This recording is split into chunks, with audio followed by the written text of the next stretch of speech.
Hi, Harry Brook here, Ag Fieldman for Flagstaff County. I'd like to point out some of the early weeds that are showing up this year. We are out by the Battle River today, and we are looking at Leafy Spurge to start with. Leafy Spurge, there they are. They're little seedlings. They are a real problem along the Battle River, out in the Hardesty area. And you can see there's quite a few little seedlings growing. Now they have a very extensive root system, which gives them plenty of energy, which makes them also difficult to kill. This area has been treated with goats grazing. Goats will actually eat leafy spurge. And it's also been treated with some herbicide, but as you see, these ones are not affected and they're still growing. This is a weed that has been an ongoing problem in the area, and it requires constant vigilance for control.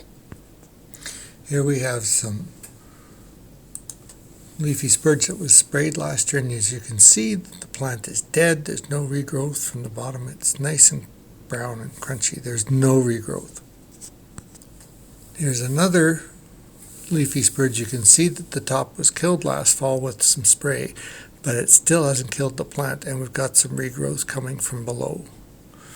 It takes multiple years of treatment to control this weed, and you should be on the lookout for it. Just keep an eye out for this weed, especially in the east side of the county, and let us know if you found some. This is the time, though, to get it. It's nice and small. It can be controlled with herbicide.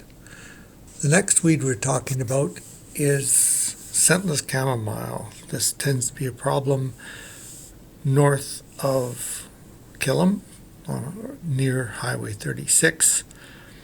It's a annual or biennial or short-lived perennial.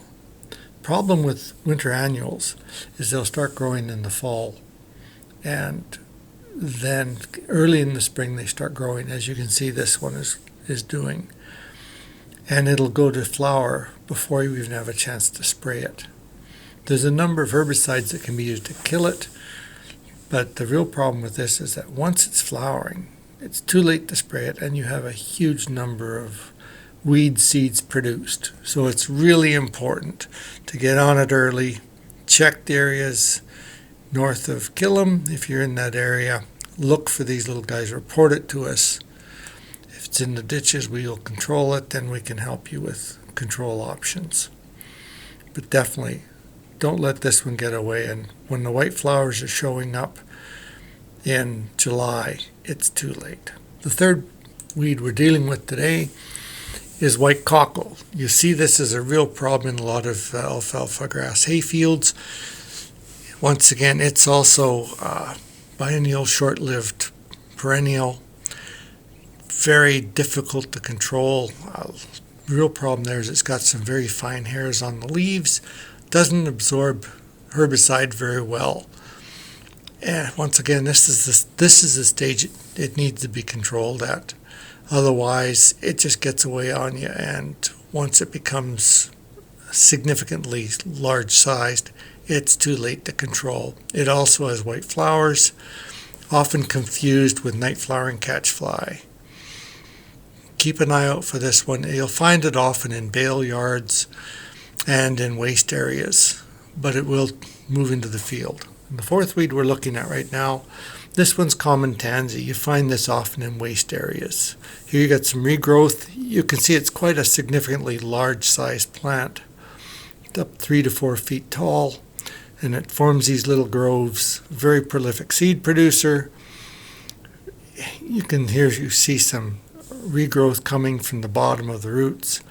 This patch was sprayed last year. Some of it is coming back, but the majority of it's dead. So it's not palatable to livestock. You'll often find it in pasture edges. And we'll go find another patch where here you got some seedlings starting to grow. This is the time to be spraying for them. When weeds are small, they're easy to kill. If you wait till they start flowering, you're really way behind the 8 ball, and these plants cause real problems. The fifth and final weed of our top 5 weeds in the county is absinthe wormwood. And this is a case where absinthe does not make the heart grow fonder. This is a problem weed in a lot of the counties in central Alberta. You can see it's green, sometimes it's quite gray-green. Starts small, but it's a perennial, produces an awful lot of seeds, and they travel by water, by wind, and you'll tend to find this weed in areas that are waste areas or areas that have been disturbed. So the soil is vacant, there's no good growth of grass. If you have a good growth of plants, it tends to keep this weed out. It's another one that needs some care and attention to prevent its spread. And those are the top 5 weeds that are plaguing Flagstaff County.